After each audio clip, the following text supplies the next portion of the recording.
जय हिंद। जय हिंद दोस्तों। आज मैं आपको भारतीय रक्षा एवं प्रतिरक्षा कार्यक्रम के बारे में बताऊंगा। आज का जो हमारा टॉपिक है वो है भारतीय रक्षा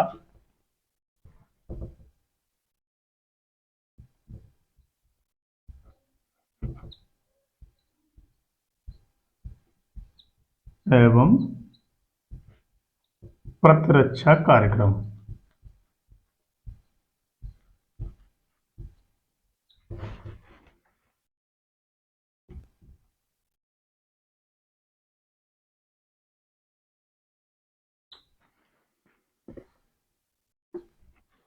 इसके अंतर्गत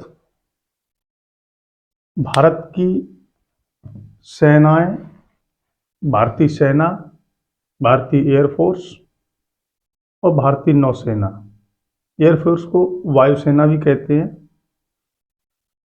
तो इस सब के अंदर मैं आपको बताता चलूं, भारतीय रक्षा सेनाओं का सर्वोच्च कमांडर कौन होता है? राष्ट्रपति। आप लोग लिखते भी चलें, साथ साथ पॉइंट भी नोट भी करते चलें। भारत की सभी सेनाओं का सर्वोच्च कमांडर राष्ट्रपति होता है। सेना को 3 भागों में विभाजित किया गया है। भारतीय जो रक्षा सेना है उनको 3 भागों में विभाजित किया गया है। थल सेना, जल सेना और वायुसेना। यानी कि इन सबका कमांडर कौन है? राष्ट्रपति। सबसे सर्वोच्च कमांडर राष्ट्रपति।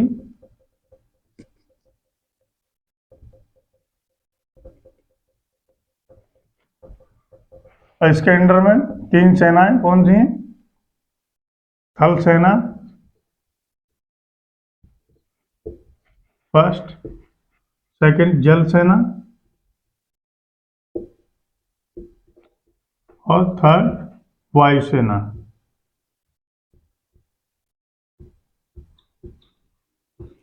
आज हम बात करेंगे थल सेना के अंतर्गत। नेक्स्ट पार्ट में आपको नेक्स्ट ही बताएंगे। अभी फिलहाल हम आपसे थल सेना, इसको बोलते हैं इंडियन आर्मी। क्या बोलते हैं? Indian army.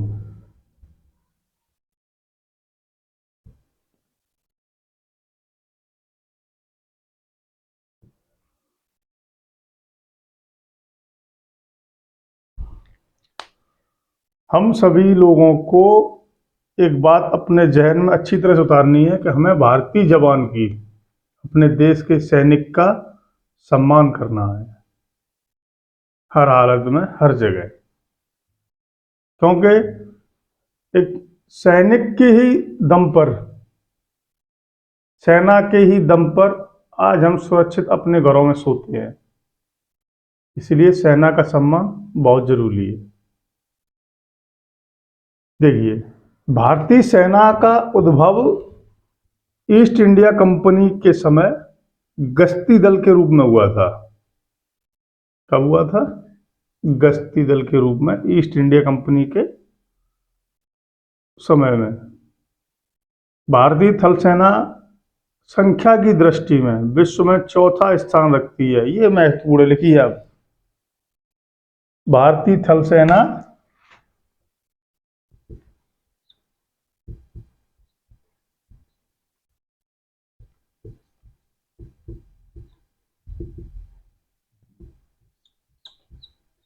संख्या की दृष्टि में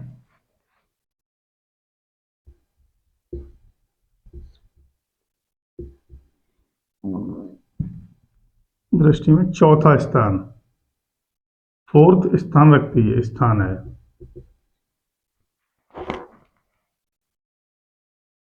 एक और आपको खासियत बता दूं इंडियन आर्मी की, तो शायद किसी देश की आर्मी में ये खासियत नहीं होगी। हमारे देश की सेना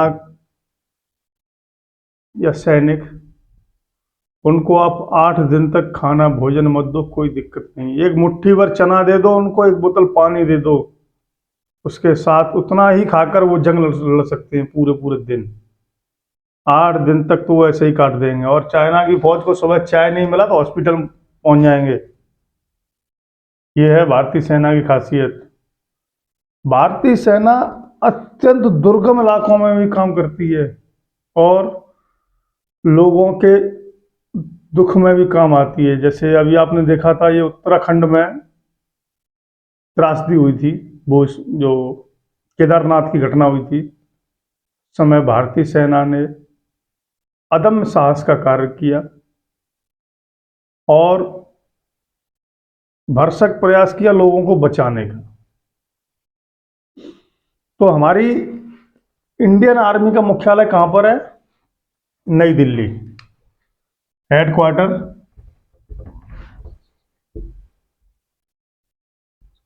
न्यू दिल्ली। हेडक्वार्टर नई दिल्ली। इसका जो अध्यक्ष होता है वो होता है थल सेना अध्यक्ष। प्रमुख जो होता है था भारतीय थल सेना का प्रमुख, वो थल सेना अध्यक्ष होता है। इसका हेड कौन होता है? प्रमुख थल सेना अध्यक्ष।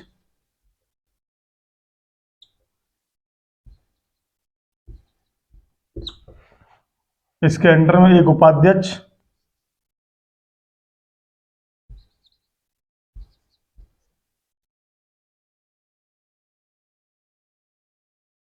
एक उपाध्यक्ष,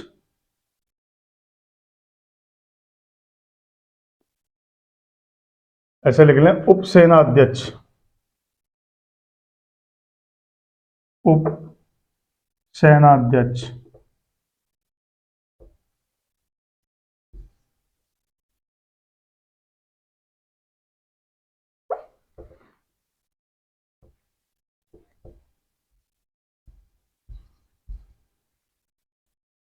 उप सेना अध्यक्ष। और इसके अंडर में 5 ऑफिसर होते हैं। कौन होते हैं? 5 अधिकारी।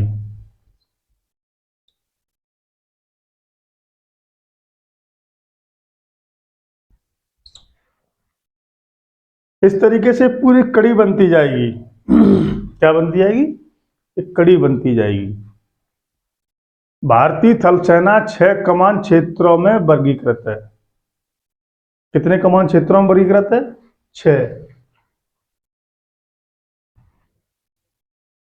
कौन कौन से? एक है उत्तरी कमान। उत्तरी कमान, ये कहां पर है? इसका मुख्यालय ऊधमपुर।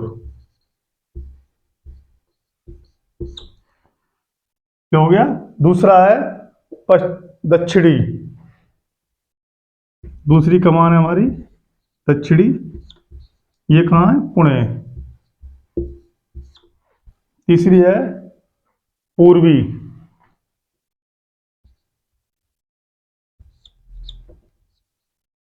पूर्वी है कोलकाता।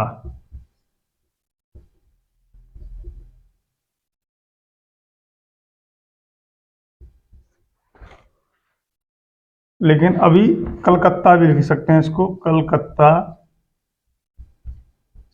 कोलकाता, कलकत्ता, कैलकटा एक ही चीज है। उसके बाद फिर है हमारी पश्चिमी कमान, चंडी मंदिर।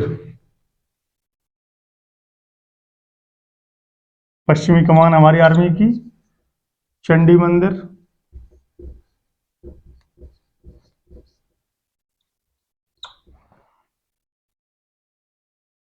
फिर मध्य कमान लखनऊ। और कितने हो गए? 5 हो गए। और छठवीं है दक्षिण दक्षिण पश्चिमी कमान। दक्षिण पश्चिम पश्चिमी कमान। ये कहां पर है? ये है जयपुर।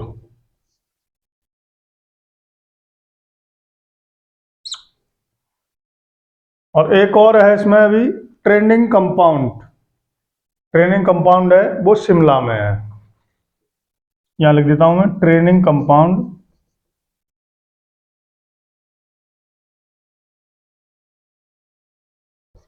शिमला।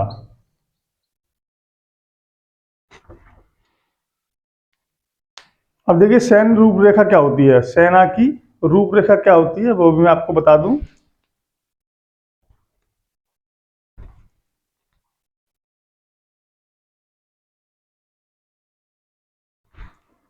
अब देखिए अगला है हमारा इसका जो वो है सैन्य रूपरेखा।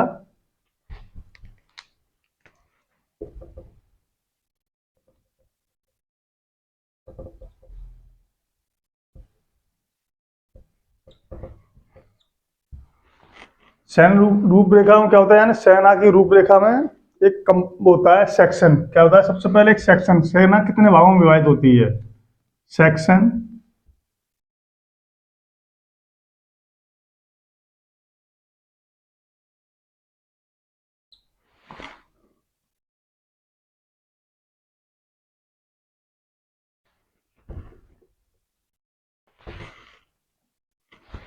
सेक्शन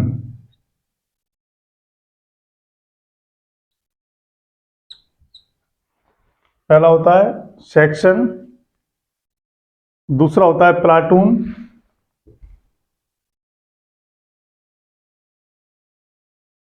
प्लाटून, उसके बाद कंपनी,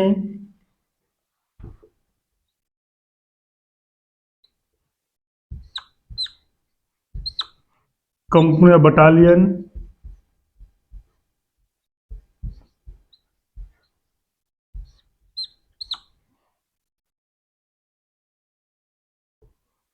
बटालियन के बाद होता है ब्रिगेड,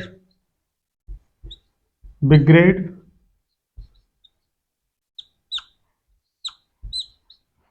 ब्रिगेड के बाद होता है डिवीजन,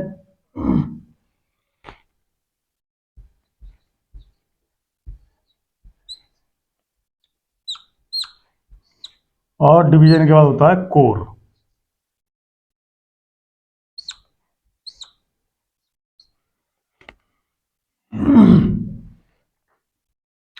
अब देखिए सेना की सबसे छोटी इकाई या छोटी टुकड़ी सेक्शन, सेना की सबसे छोटी इकाई या टुकड़ी सेक्शन होता है। भारतीय थल सेना की सबसे छोटी टुकड़ी सेक्शन होता है। इसमें कितने सैनिक होते हैं, 8 से 11 सैनिक तक होते हैं इसमें, 8 से 11 सैनिक। इनके कमांडिंग ऑफिसर हवलदार, जिसके यहाँ बाजू पर 1 2 3 फीती होती हैं, वो इनको कमांड रखता है। उसके अंडर फिर आता है ये प्लाटून। प्लाटून में क्या होता है, प्लाटून 3 सेक्शन से मिलकर एक प्लाटून होती है। 3 सेक्शनों को मिलाने से एक प्लाटून होती है। 3 section,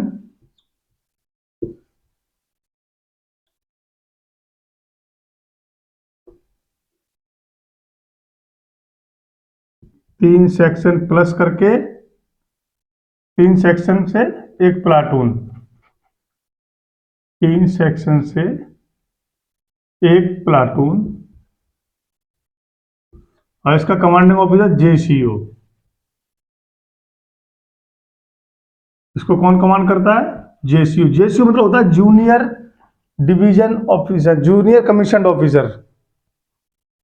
JCO junior commission officer, इसको बोलते हैं नायब सूबेदार, सूबेदार और सूबेदार मेजर। ये जेसीओ की रैंक होती हैं।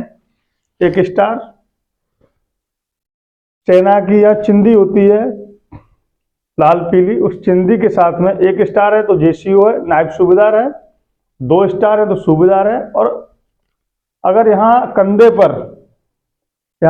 पर अशोक का चिन्ह है, अशोक का चिन्ह है, और यहाँ चिंदी है, कंधे पर चिंदी के साथ अगर अशोक का चिन्ह है तो वो होगा हमारा सूबेदार मेजर। तो एक प्लाटून का कमांडर होता है जेसीओ, जूनियर कमीशन ऑफिसर। उसके बाद फिर हमारी आती है कंपनी। तीन, यहां देखो, एक सेक्शन में 8 से 11 जवान, 3 सेक्शन मिलकर एक बटालियन, 3 सेक्शन मिलकर एक प्लाटून, और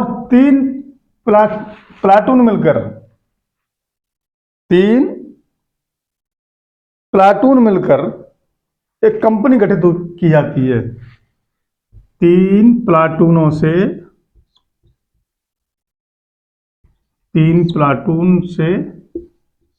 एक कंपनी।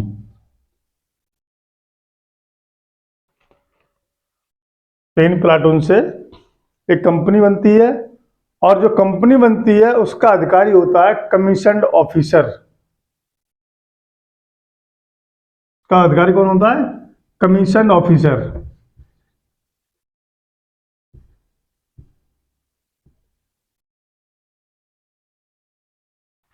कमीशन्ड ऑफिसर, इसको छोड़ो।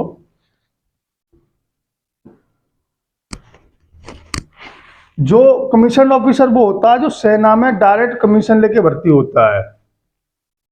जैसे वो है IMA या OTA, IMA Indian military academy Dehradun. आप भर्ती होइए डायरेक्ट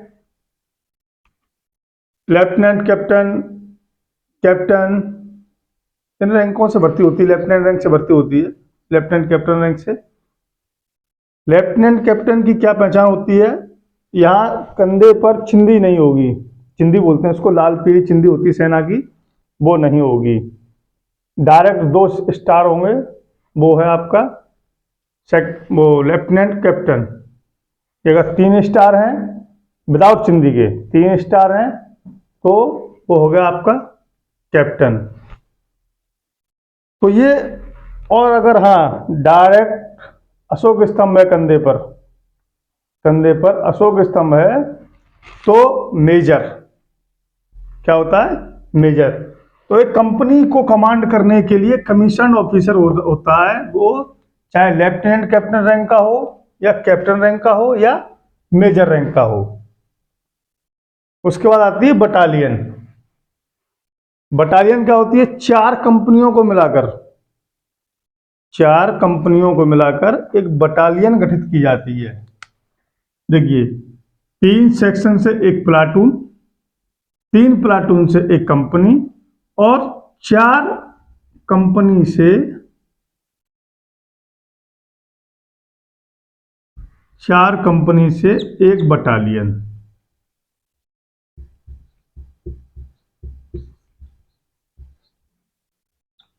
एक बटालियन, इसका कमांडिंग ऑफिसर होता है लेफ्टिनेंट कर्नल रैंक से लेकर कर्नल तक।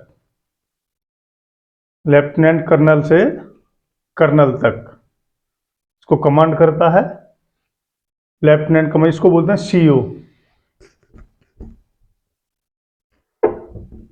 इसको बोलते हैं CO, कमांडिंग ऑफिसर।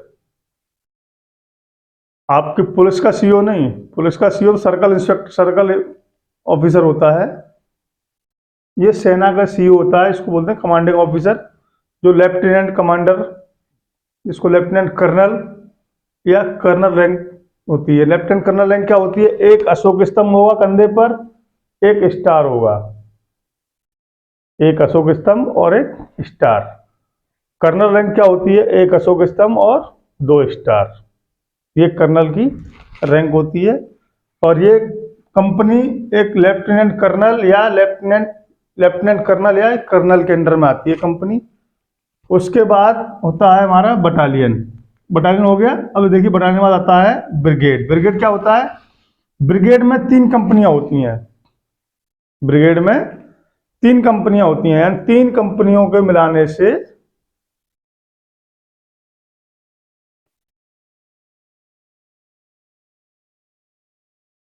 ब्रिगेड में बटालियन, 3 बटालियन,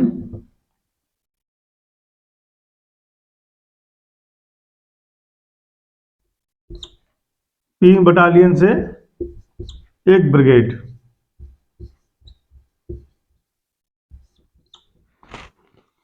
3 बटालियन से 1 ब्रिगेड, इसका अधिकारी ब्रिगेडियर, ऑफिसर इसका होता है ब्रिगेडियर। अरे फिल्म तो देखी होगी तिरंगा, उसमें था ब्रिगेडियर सूर्यदेव सिंह, राजकुमार ने उसका रोल निभाया था ब्रिगेडियर सूर्यदेव सिंह का, वैसा ही ब्रिगेडियर होता है, लेकिन वहां उसने राजकुमार ने वर्दी नहीं पहनी थी, सिर्फ नाम था, वो फिल्म थी। तो 3 बटालियन से 1 ब्रिगेड, ब्रिगेड का कमांडिंग ऑफिसर ब्रिगेडियर।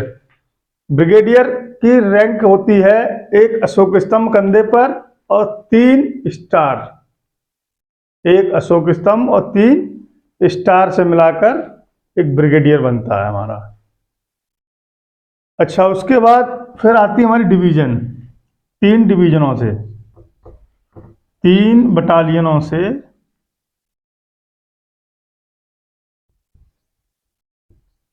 एक ब्रिगेड बनती है, एक डिवीजन बनती है,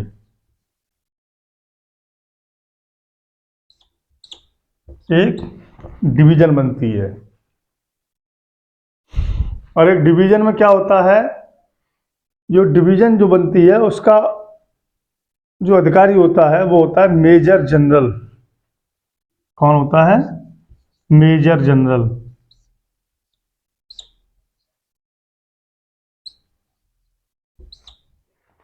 सेना की बहुत बड़ी रैंक है मेजर जनरल, सेना की बहुत बड़ी रैंक है मेजर जनरल। उसके बाद होता है लेफ्टिनेंट जनरल, फिर जनरल, बहुत बड़ी रैंक है सेना की ये।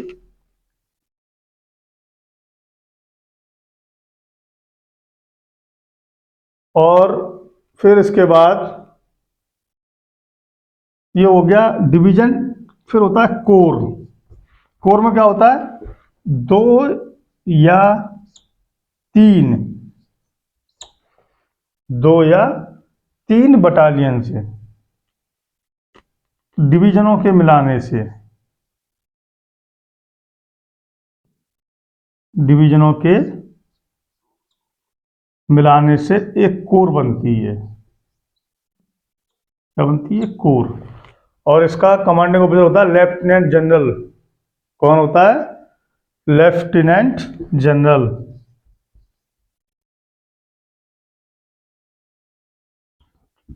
ये आधा फा है ना, पूरा समझ लो।